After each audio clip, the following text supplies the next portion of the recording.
A tsunami, also known as a seismic sea wave, is a series of waves in a water body caused by the displacement of a large volume of water, generally in an ocean or a large lake. Earthquakes, volcanic eruptions and other underwater explosions, landslides, glacier calvings, meteorite impacts and other disturbances above or below water all have the potential to generate a tsunami. Unlike normal ocean waves which are generated by wind or tides which are generated by the gravitational pull of the moon and sun, a tsunami is generated by the displacement of water. Tsunami waves do not resemble normal undersea currents or sea waves because the wavelength is far longer. Rather than appearing as a breaking wave, a tsunami may instead initially resemble a rapidly rising tide, and for this reason they are often referred to as tidal waves, although this usage is not favored by the scientific community because tsunamis are not tidal in nature. Tsunamis generally consist of a series of waves with periods ranging from minutes to hours, arriving in a so-called internal wave train. Wave heights of tens of meters can be generated by large events, although the impact of tsunamis is limited to coastal areas. The destructive power can be enormous and they can affect entire ocean basins. The 2004 Indian Ocean tsunami was among the deadliest natural disasters in human history, with at least 230,000 people killed or missing in 14 countries bordering the Indian Ocean. Greek historian Thucydides suggested in his late 5th century BC history of the Peloponnesian War that tsunamis were related to submarine earthquakes, but the understanding of a tsunami's nature remained slim until the 20th century and much remains unknown. Major areas of current research include trying to determine why some large earthquakes do not generate tsunamis while other smaller ones do, trying to accurately forecast the passage of tsunamis across the oceans, and also to forecast how tsunami waves interact with specific shorelines.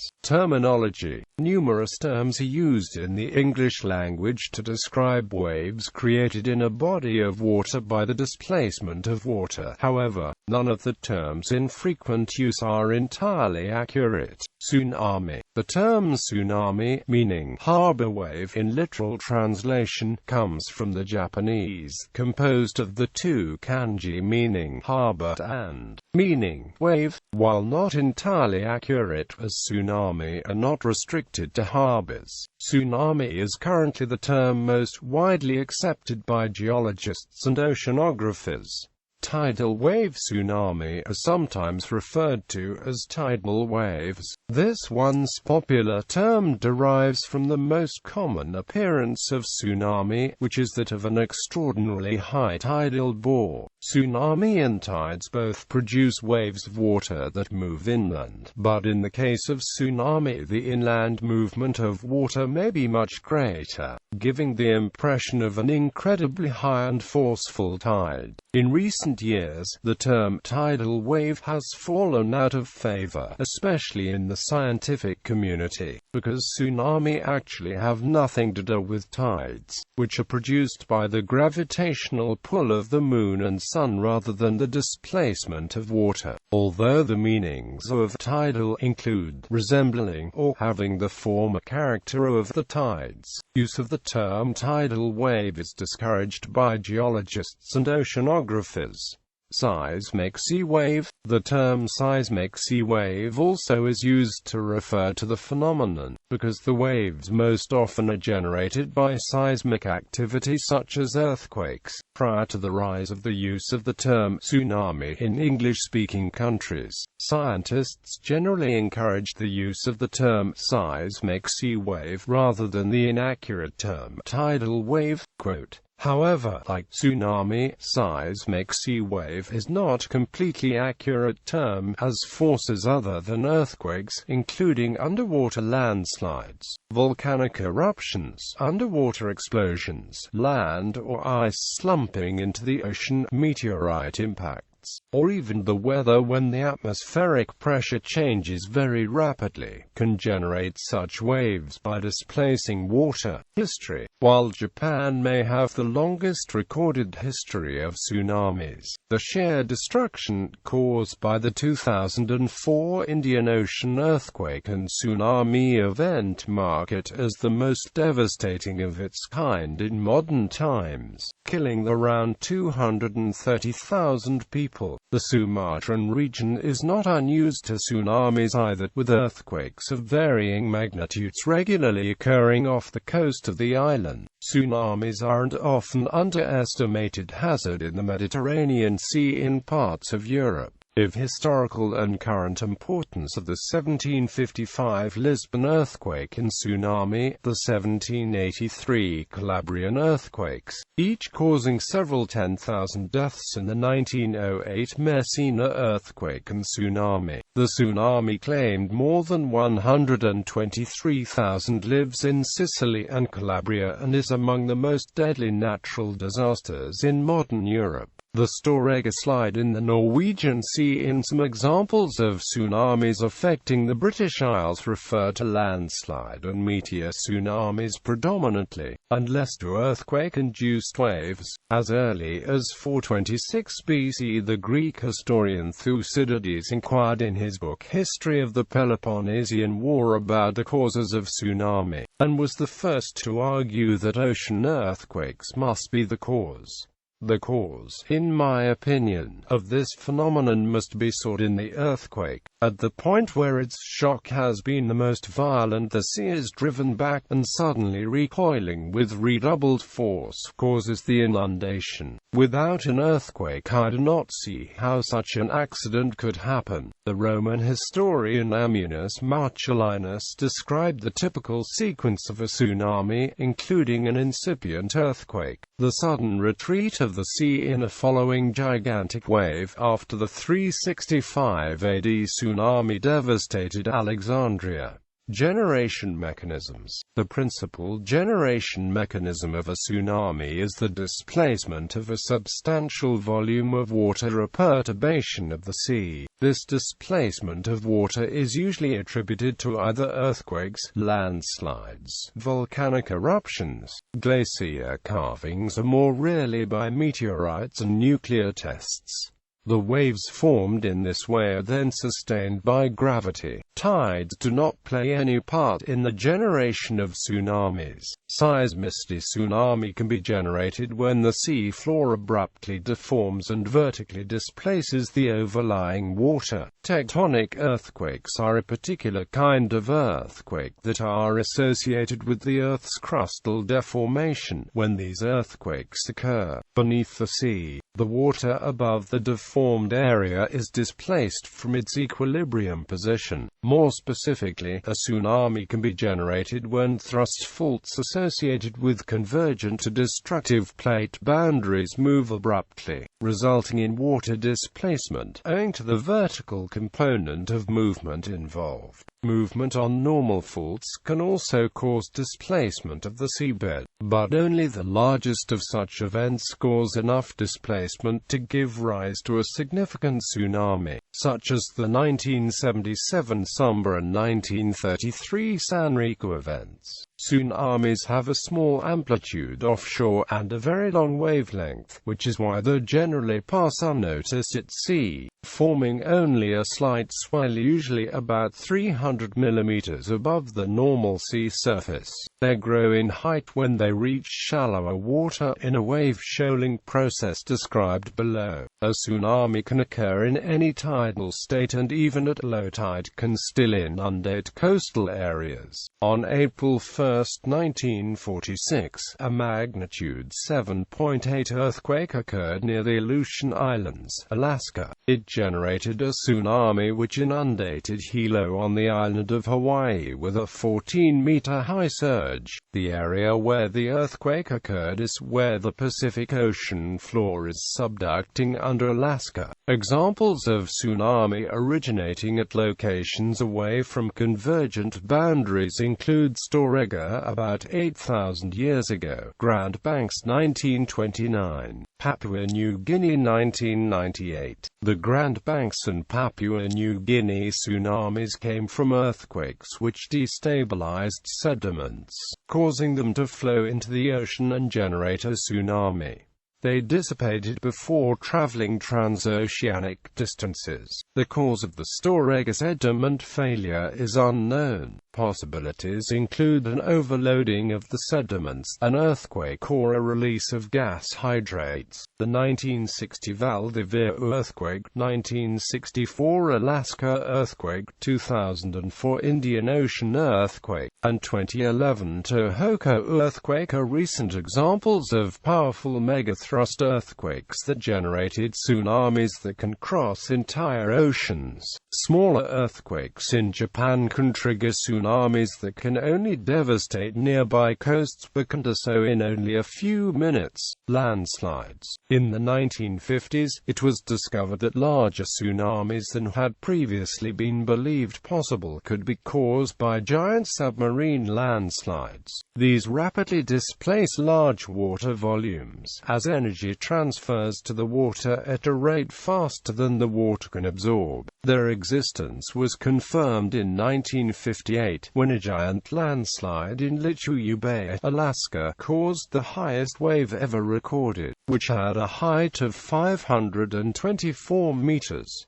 The wave did not travel far, as it struck land almost immediately. 2 people fishing in the bay were killed, but another boat managed to ride the wave. Another landslide tsunami event occurred in 1963 when a massive landslide from Monte Toc entered the Vajont Dam in Italy. The resulting wave surged over the 262 meters high dam by 250 meters and destroyed several towns. Around 2,000 people died. Scientists named these waves megatsunamis. Some geologists claim that large landslides from volcanic islands, e.g., Cumbre Vieja on La Palma in the Canary Islands, may be able to generate megatsunamis that can cross oceans, but this is disputed by many others.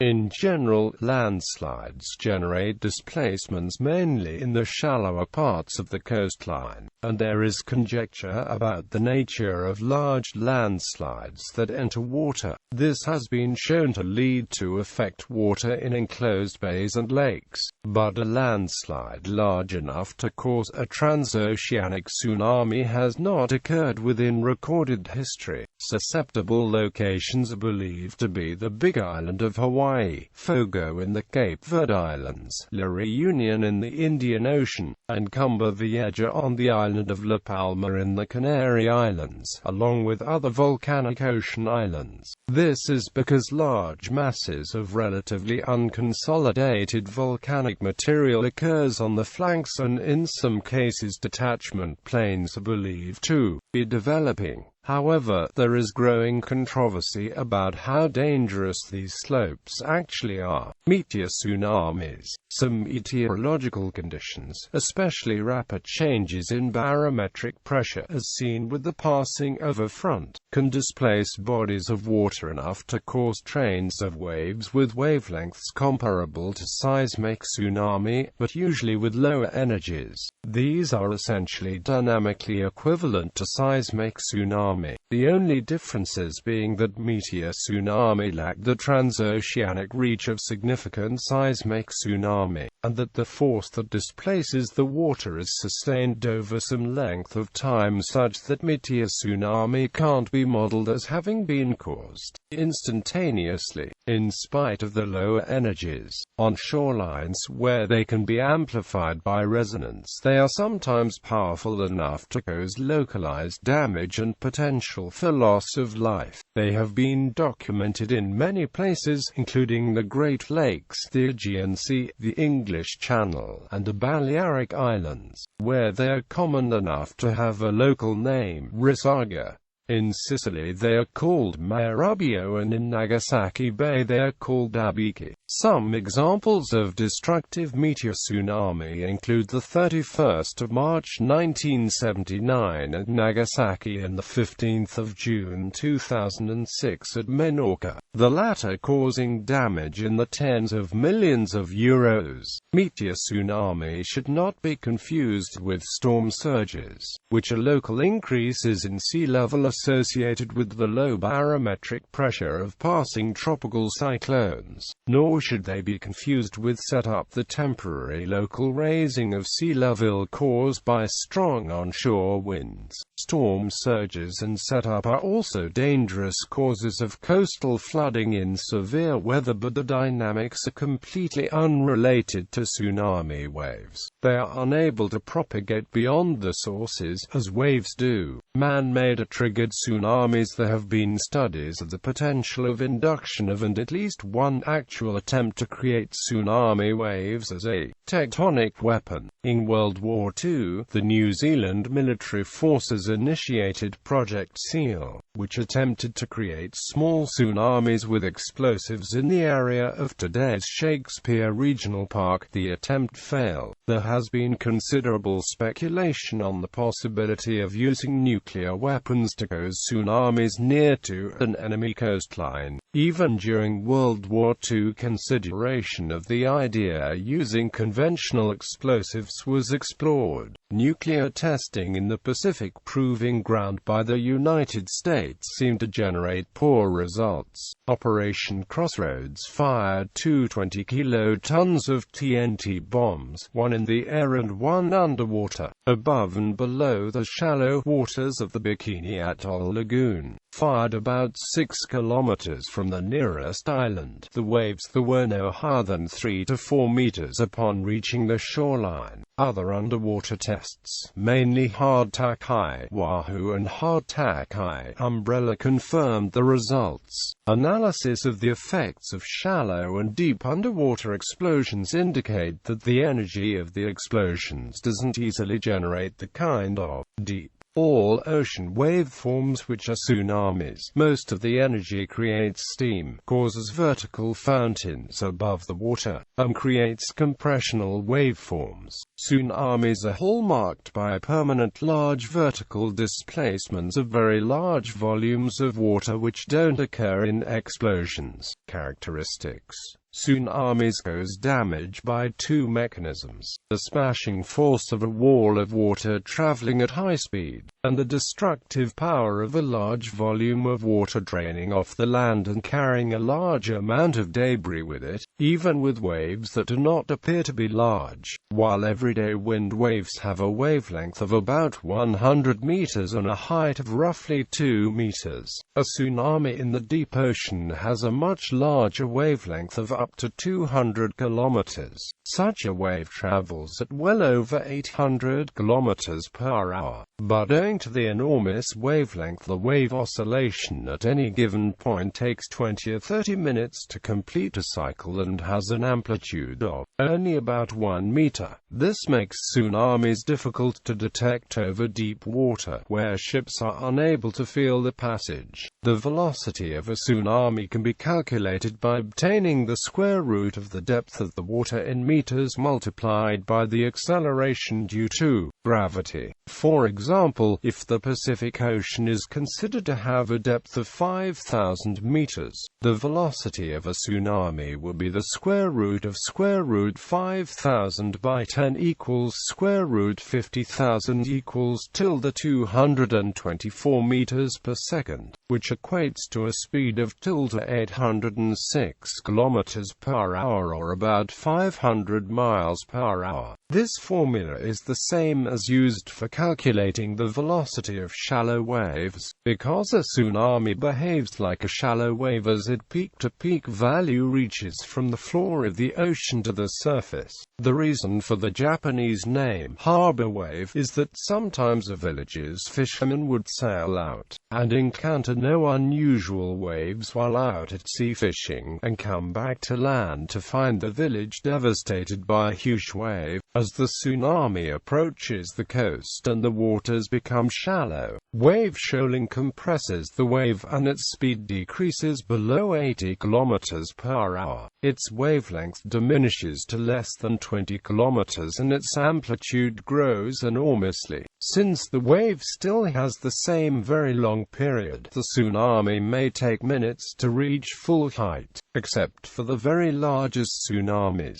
the approaching wave does not break, but rather appears like a fast-moving tidal bore. Open bays and coastlines adjacent to very deep water may shape the tsunami further into a step-like wave with a steep breaking front. When the tsunami's wave peak reaches the shore, the resulting temporary rise in sea level is termed run-up. Run-up is measured in meters above a reference sea level. A large tsunami may feature multiple waves arriving over a period of hours with significant time between the wave crests. The first wave to reach the shore may not have the highest run-up. About 80% of tsunamis occur in the Pacific Ocean, but they are possible wherever there are large bodies of water, including lakes. They are caused by earthquakes, landslides, volcanic explosions, glacier calvings, and bolides. Drawback: all waves have a positive and negative peak, i.e. a ridge and a trough. In the case of a propagating wave like a tsunami, either may be the first to arrive. If the first part to arrive at shore is the ridge, a massive breaking wave, a sudden flooding will be the first effect noticed on land. However, if the first part to arrive is a trough, a drawback will occur as the shoreline recedes dramatically, exposing normally submerged areas. Drawback can exceed hundreds of meters, and people unaware of the danger sometimes remain near the shore to satisfy their curiosity to collect fish from the exposed seabed. A typical wave period for a damaging tsunami is about 12 minutes. This means that if the drawback phase is the first part of the wave to arrive, the sea will recede, with areas well below sea level exposed after 3 minutes. During the next 6 minutes the tsunami wave trough builds into a ridge, and during this time the sea is filled in, and destruction occurs on land. During the next 6 minutes the tsunami wave changes from a ridge to a trough, causing flood waters to drain and draw back to occur again. This may sweep victims and debris some distance from land. The process repeats as the next wave arrives. Warnings and predictions. Drawbacks can serve as a brief warning. People who observe drawback can survive only if they immediately run for high ground or seek the upper floors of nearby buildings. In 2004, 10-year-old Tilly Smith of Surrey, England, was on Macau Beach in Phuket, Thailand with her parents and sister, and having learned about tsunamis recently in school, told her family that a tsunami might be imminent. Her parents warned others minutes before the wave arrived, saving dozens of lives. She credited her geography teacher, Andrew Kearney. In the 2004 Indian Ocean tsunami, drawback was not reported on the African coast or any other east-facing coasts that it reached. This was because the wave moved downwards on the eastern side of the fault line and upwards on the western side. The western pulse hit coastal Africa and other western areas. A tsunami cannot be precisely predicted, even if the magnitude and location of an earthquake is known. Geologists, oceanographers, and seismologists analyze each earthquake and based on many factors may or may not issue a tsunami warning. However, there are some warning signs of an impending tsunami, and automated systems can provide warnings immediately after an earthquake in time to save lives. One of the most successful systems uses bottom pressure sensors attached to buoys, which constantly monitor the pressure of the overlying water column. Regions with a high tsunami risk typically use tsunami warning systems to warn the population before the wave reaches land. On the west coast of the United States, which is prone to Pacific Ocean tsunami, warning signs indicate evacuation routes. In Japan, Japan, the community is well educated about earthquakes and tsunamis, and along the Japanese shorelines the tsunami warning signs are reminders of the natural hazards together with a network of warning sirens, typically at the top of the cliff of surrounding hills. The Pacific Tsunami Warning System is based in Honolulu, Hawaii. It monitors Pacific Ocean seismic activity. A sufficiently large earthquake magnitude and other information triggers a tsunami warning. While the subduction zones around the Pacific are seismically active, not all earthquakes generate tsunami. Computers assist in analyzing the tsunami risk of every earthquake that occurs in the Pacific Ocean and the adjoining land masses.